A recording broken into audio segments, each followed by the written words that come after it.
Hello peeps, this is Tango and welcome back to Tango's World Effects. Today I will be reading Accidentally in Love, Chapter 7, Double Date, Part 1. Summary. The psychic psychs himself out, then puts on a fashion show. Notes. This chapter would have been out sooner had I not burned my fingertips trying to take something out of the oven without an oven mitt. God, I am so fucking smart, am I right? Don't worry, my fingers are all good now. I wasn't burned too badly. I've had this chapter and the following one in my head for a couple weeks now, and I'm so excited to get to write it. I ended up splitting it into two because it seemed to flow better that way. I really need to thank you all again for the tremendous support that this fic has gotten.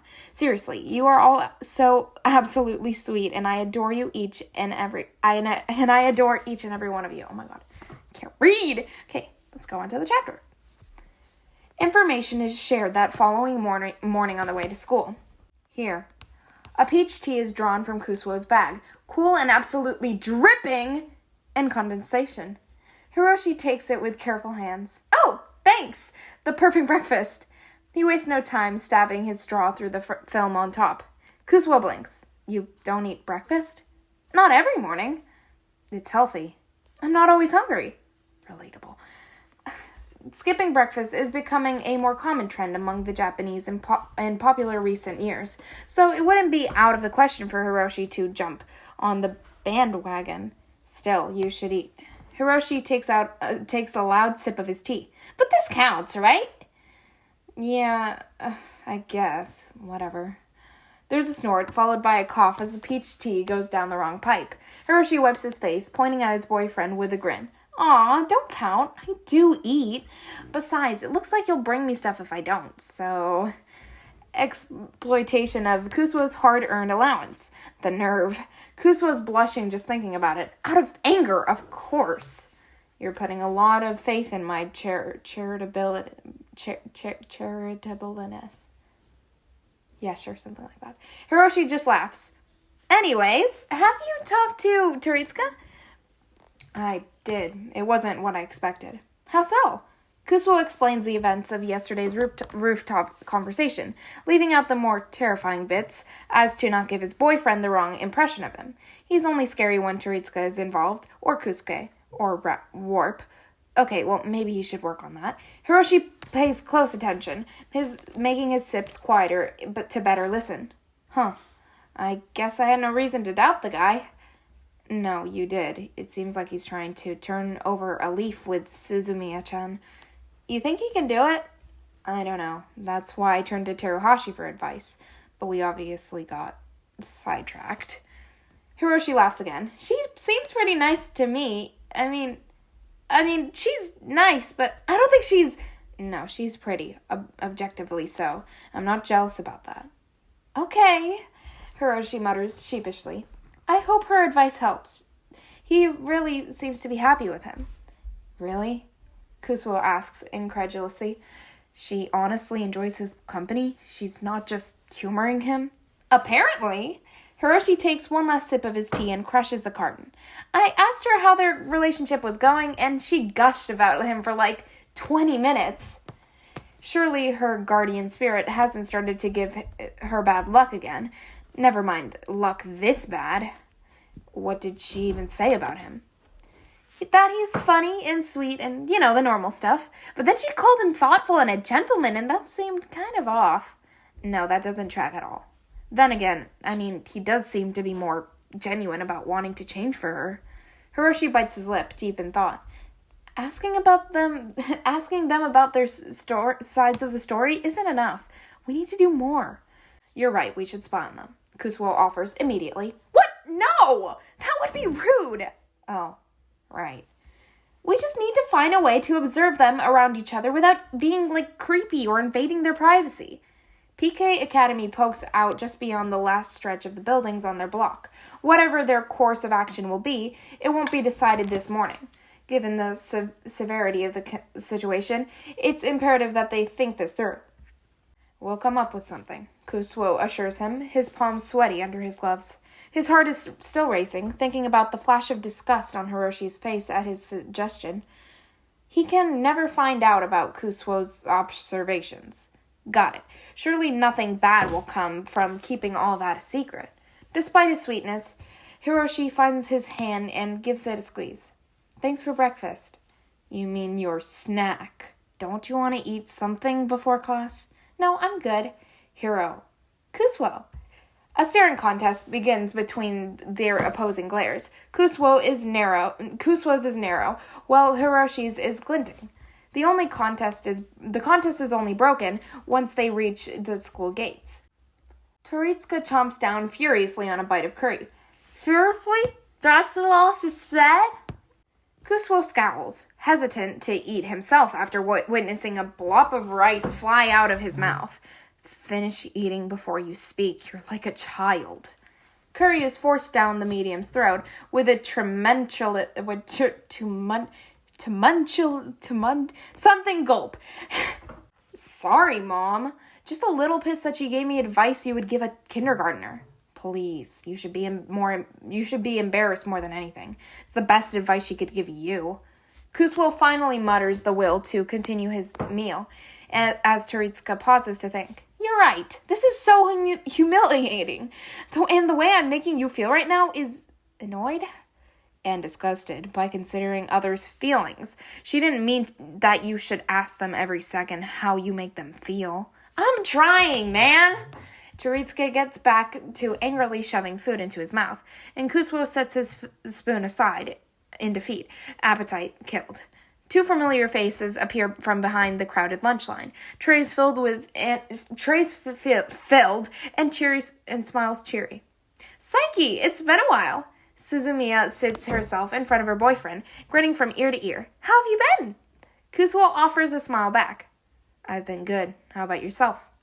Very well. She glances Teritsuka's way, cheeks rosy. We should sit like this more often, don't you think, Sato?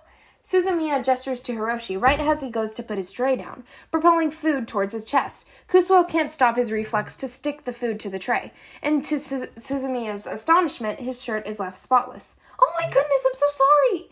Hiroshi sits down quickly before another incident can occur. It's okay, that was just lucky. He winks at Kusuo, who does not get flustered and definitely does not go back to eating just to hide his blush.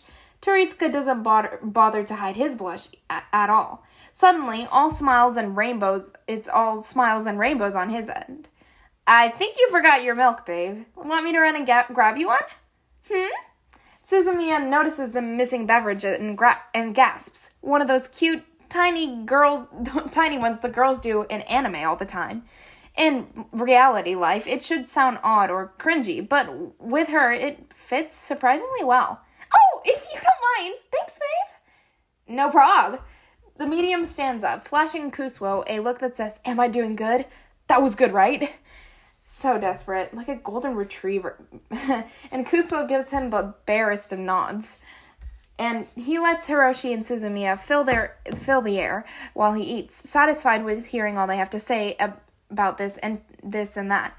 Class and clubs, sports and anime. They're so in sync, in the way only true friends can be. One seemingly knows what the other is going to say before the words are even out. I love that. That's so relatable. Me and my best friend are like that. Okay. It's pleasant. Even if Kusuo is just a fly on the wall, he's never experienced anything like it. Having always literally known what others were going to say before they say it. Even with his ring on, he's become so good at guessing how people react. It feels more like predicting story beats in a movie. Kusuo finds himself without an appetite again. Envy has placed a deep pit in his stomach. He will never have this. The simplistic anticipation, the level of normalcy. He is so far removed from the mundane that he can never be like them. He can never be like Hiroshi. It's a black, hollow thought that roots itself in its brain. Here you go, babe! The conversation is ended by Teritsuka's return. Kusuo tries to pluck the thought from his mind, but it won't leave. He pretends to be focused on his half-eaten soba instead. Thanks, babe! Suzumiya takes her milk and then gasps again. Now that you're here, I have an idea. Lay it on me. Well, it's for all of us, actually. Hiroshi cuts in. Kusuo? He's not actually startled, because how could he be? But it's more convincing if he acts like it. Isn't everything he does just an act, anyhow? Hiroshi eyes him over, troubled. Are you okay? Push it out. Don't worry, Hiroshi. Don't think about it. Stop being moody and say, I'm fine, just lost in thought. What was your idea, Suzumiya-chan? Suzumiya doesn't even give Hiroshi the chance to question him further. She leaps into a triumphant exclamation. The four of us should go on a double date! Oh. Kusuo did not see that coming. In retrospect, it seems somewhat obvious, and Hiroshi and Suzumiya are incredibly close friends. And Kusuo has known Teritsuka for well over a year. Now that they're all more acquainted with each other, a double date seems like a logical next step. Unless you're an antisocial psychic who prefers the company of confectionaries to people. Confectionaries and Hiroshi, but still. Wait, he didn't realize what an obvious suggestion it was, nor that Suzumiya was going to suggest it. He can still participate in normal conversations. He can be normal, too. But what was the sudden mood swing about all of them? Probably nothing. He's fine. Totally fine. And now that he's fine, he can appropriately balk at the idea. A double date? Where? We were thinking about the arcade, Hiroshi answers sheepishly. Teritsuka winces, just as thrilled as Kusuo. However, he is powerless under the effect of Suzumiya's starlight gaze. Yeah, that sounds fun. I'm in. Something's up. Kusuo slips off his ring. I don't want to go on a date with Saiki. That'll be awkward as hell. You're not dating me. Shit, get out of my head! Kusuo! Hiroshi's thought breaks through. Can you hear me? Yes, what's up? Sorry, I didn't get the chance to tell you earlier. He suggested it and she was so excited. Don't worry about it. You don't have to pretend like you're not excited. Hiroshi covers his mouth with one hand, a smile peeking out between his fingertips. Maybe a little, but more importantly, this is our chance. Of course. A double date is the perfect excuse to observe Teritsuka's behavior close up, and judging by the medium's thoughts, he has yet to suspect the couple has any ulterior motive for agreeing to come along. Kusuo flicks Hiroshi a quick thumbs up. You're a genius. Hiroshi's hand can no longer cover up his bashfulness. Oh, stop. It wasn't even my idea. Kusuo looks back to Suzumiya. We'd love to spend an evening with you two. She clasps her hands together with enthusiasm. Yay! Now we just need to agree on a day. This will be so fun, she thinks happily, and it will be a great chance to get to know Saiki better. I need to make sure he's a good match for Satou-kun. Turns out they're not the only ones with a hidden agenda. Unfortunately, the only time all four of them will be available for a double date is that afternoon, giving Kusuo a little over 3 hours to get dressed and mentally prepare himself. Observing Teritsuka is one thing, impressing Suzumiya is another. Not to mention, holding the date at an arcade is going to complicate matters. Sidekicks and rigged game machines go hand in hand on some occasions, but not when he has to appear as unlucky as everyone else. Kusuo hasn't been to an arcade in years. After being accused of cheating for winning too many claw machine prizes, he hadn't exactly been allowed to come back. Well, time has passed for the owners to forget his transgressions. To be fair, he did cheat, though in his defense, the weak claw cheated him first. Winning Suzumiya's approval shouldn't be too difficult. They're already fairly acquainted, and he did sort of introduce Hiroshi to her, or at least he progressed their relationship far faster than it would have otherwise. That has to earn him some brownie points, right?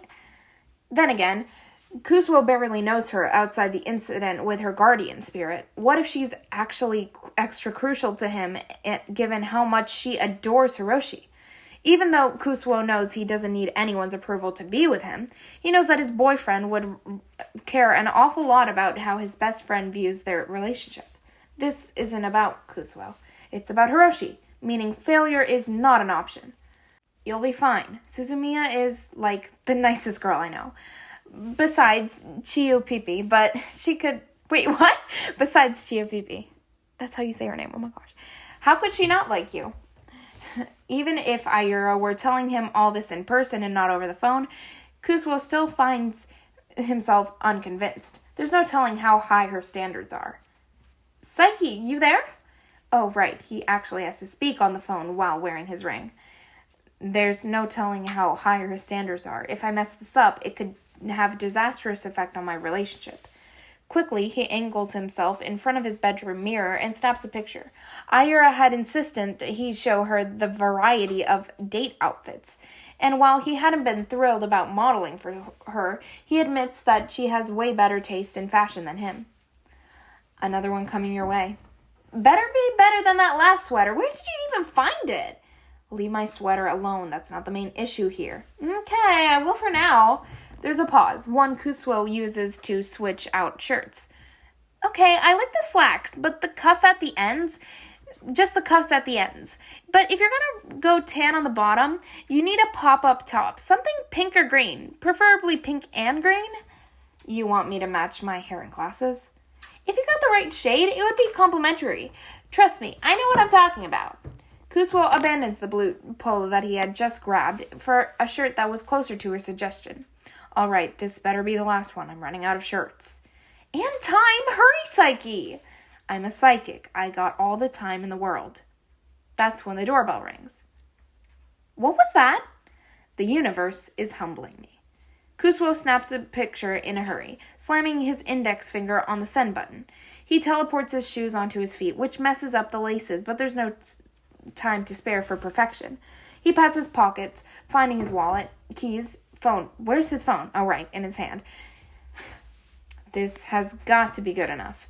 The line is silent. Then, you look great, Saiki. Try ruffling your hair up a bit, but seriously, Satou's a lucky guy. The compliment is more mushy than Kusuo can normally stomach, but it makes him smile. Only because someone knows how to plan an outfit. Thanks. He's here. Wait! I can't. He's here. Just listen for a sec. I may have looked into my crystal ball. Pure panic surges through Kusuo. Don't tell me what you saw. You sure? Completely. Fine, I won't, but just go have fun. It doesn't matter what Suzumiya thinks. I've seen the way Satou looks at you. You two will be fine, so go enjoy yourself. For me, that's easier said than done. Good, at least try it. Let me know how it goes. You already know how it's gonna go. Maybe not. You're a fortune teller. Whatever, bye! She hangs up on him. Kusuo pockets his phone, somehow more uneasy than before. She just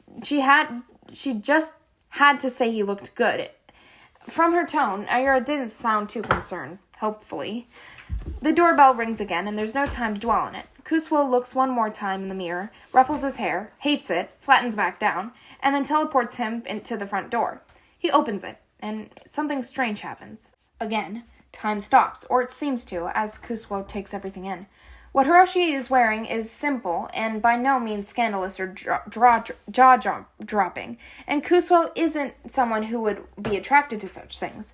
What Hiroshi is wearing is simple and surprisingly similar to Kusuo's own outfit, a pair of jeans and a button-up shirt striped with green and purple as opposed to Kusuo's striped green and pink. Forgetting the clothing, Hiroshi just appears happy, giddy even, as someone would be going on a date. The happiness is infectious, melting away all of Kusuo's worries for a single frozen moment of time. Wow. Hiroshi laughs, face completely red. Oh no, we match! Is that a bad thing? No, but it kind of makes us look like one of those couples. Kusuo feels compelled to draw him forward, taking his hands in his, pulling him close. Well, guess we're one of those couples tonight. Do we look weird? No! You look really good. So do you. He hesitates to pull him in further, barely an inch between them. He can't explain why, but it's not the hesitation caused by unwillingness. Far from it. In fact, Kusuo is simply savoring this. What are you thinking about? How lucky I am, Kusuo blurts out before he even realizes what he said. A swell of emotions washes over him, and he ducks his head into Hiroshi's shoulder to ride them out. Hiroshi laughs again, all bubbly and light. I feel pretty lucky, too. I've got this incredible boyfriend, and I don't even know what I did to deserve him. Kusuo pulls back. Too much. Too sweet. I don't know if I'm all that, but you certainly are. He closes the gap between them. Just a small peck on the cheek, but it's enough contact to shower him in Hiroshi's overflowing admiration. He wants to be worthy of it, a normal relationship. He wants it so bad, and even when he already has it. He has to remember what he has now, so he doesn't spiral like he did during lunch today. The kiss does just that, grounding him. For now. Hiroshi hums in blissful content. Shall we head out? Oh, my darling Koo! What a perfect time to leave. Right as his mother realizes who has come to collect her son for the evening. That's the end of the chapter, guys. That was so fun. My brother came in like halfway through. He's been chilling here. What the heck was that sound? I don't know what the heck. That's so weird. Why'd you do that? Okay. What did you think, Benny? What do you think of the chapter?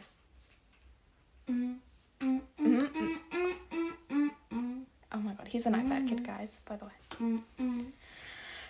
Okay, I love this. I love the ending with, oh my darling Koo! It's so funny. So funny. His mom is great. She's funny.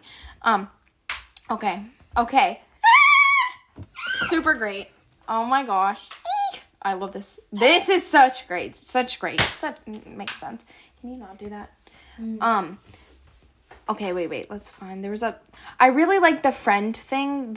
It says what was that? I was like, it's something about friendship, how they know what each other's thinking and something. Whatever that was. For Suzumiya and Hiroshi. But I just think it's so great because I totally think that's exactly how friends are, best friends. They just know each other so well. And it's different in a relationship. You guys don't know each other as well. I mean, you get to know each other, but I think that best friends, they can know each other's next words.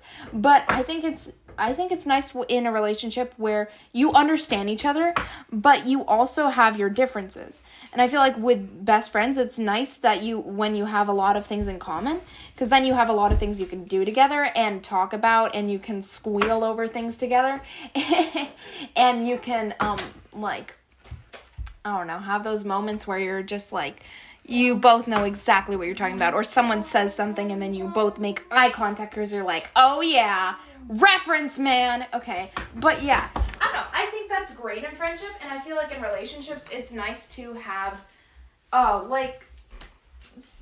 stuff that you both, differences, things, so, you have stuff in common, obviously, but also you have your differences that you can, both talk about. It's not you already know everything about each other. It's more this is just my opinion on relationships. You don't know everything, so you can learn things as you go on. Sorry, I'm spinning on my chair, it's loud. But my brother's dating someone. He is 10 years old. Isn't that crazy, guys? She's super sweet. Today was his last day of school. And my sister's super lonely, so... I'm super lonely? What do you mean? You're an old Grammy. I'm an old Grammy? Yeah. What? Since when? Since always. Always?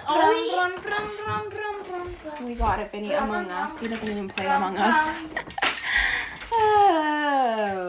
Apparently I'm a lonely Grammy. Guys. Very old Grammy. I'm only 15. What do you mean, old? Is that old? Wait, I don't know. Does that count as old? Am I old? You're not old. I'm older than all my old friends. Grammy. Don't call me that. I'm recording. People are gonna be sad that you're calling me stupid because people get sad. No, the person I don't even know people is crying. Yeah, so maybe they won't be sad because they don't even know me. So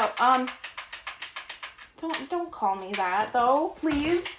Okay. I'm in charge also. I let you use your iPad for an hour. You were only supposed to use it for 30 minutes. I doubled that. Also, you were using it during my lesson.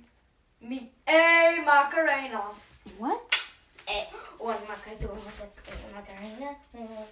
Oh my gosh, she's dancing.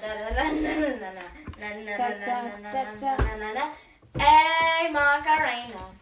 That sounded like a gringo. Gotta say. What's you say you're Minecraft? No, oh my gosh. Then you say you're Argentinian. You're like, I'm Argentinian. You were born here. You're American. You're you can't even speak Spanish. Hola, ¿cómo estás? Muy bien. De nada. Hola, ¿cómo estás? What? That's No. And when your report card comes back each year, it never says that you have a very good grade in Spanish. So how is that? If you're Argentinian, you should, yeah. I'm more than you. I was born in Argentina, Benny. I was born in Argentina. See, you're not Spanish at all. You got nothing. I learned. Only thing is you kind of look like it. Oh my. But that's it. That's all you've got. Oh, also that you adore Messi. That's it. Messi! Yeah, we got it. Also, you're a very picky eater, so that's, not something. And you don't eat much meat. In Argentina, people eat a lot of meat.